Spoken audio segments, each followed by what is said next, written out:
என்ன பாம்பு இது? உங்க அம்மா இருந்துச்சுல அந்த இடத்துல தான். என்ன பாம்பு இது? அதுல அடிக்காதீங்க, அது வீடு துடைக்கிறது. வேற ஏதாவது அடிங்க. அதுல பாருங்க, அது எங்கேயோ இருக்கு. நீங்க எங்கேயோ பண்றீங்க. இது அதுக்கு வர வச்சிருக்கு.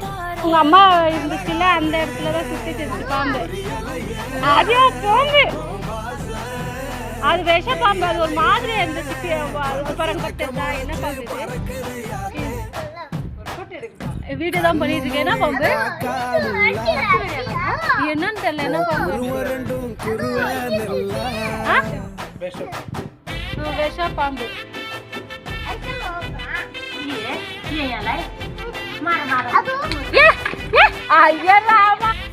பாம்பாடிங்கன்னா பாம்பு பக்கத்துல இருக்கிறது அடிக்கிறீங்க. அடிங்க பாம்பு. நேசத்துக்கும் பாசத்துக்கும்